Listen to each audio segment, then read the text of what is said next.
O Seneco Basiwa, sa Pakanyuman, mga nasunugan sa Barangay 7, posibleng mangin prioridad nga matagaan sang balay sa vertical housing project sa Bacolod City Government. Yaring balita nga itong gitutuka.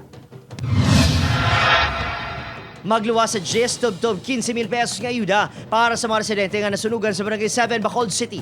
Ginahikot subong sa LGU ang makinahanglan sa plano nga pabahay program sa National Government sa Araw Relocation Site. Target nga benepisyaryo sa pabahay ang mga biktima sa anuman nga kalamidad kag sunog. Gani posible nga mangin prioridad ang mga nawadaan sang balay sa Barangay 7. Ginalagas ko niya ang atong Ayuhong Village.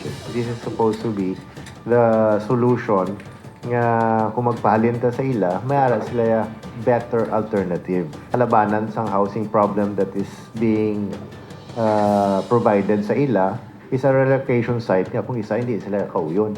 So we would like to address nga kung hatagan sila sa better alternative, sila mismo na ma-silo. Pakitaan man sa pamaagi ng LGU ang mabuhinan ang mangin kontribusyon sa mga benepisyaryo sa pag-ibig kung matigayon nga sila ang makaukupa sa housing units.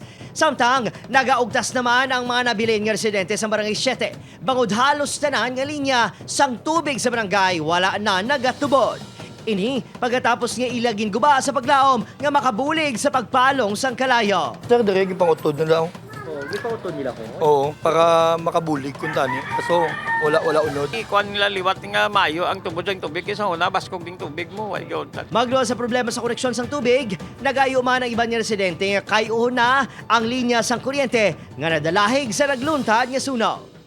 Adrian Prietos para sa GMA Regional TV Early Edition.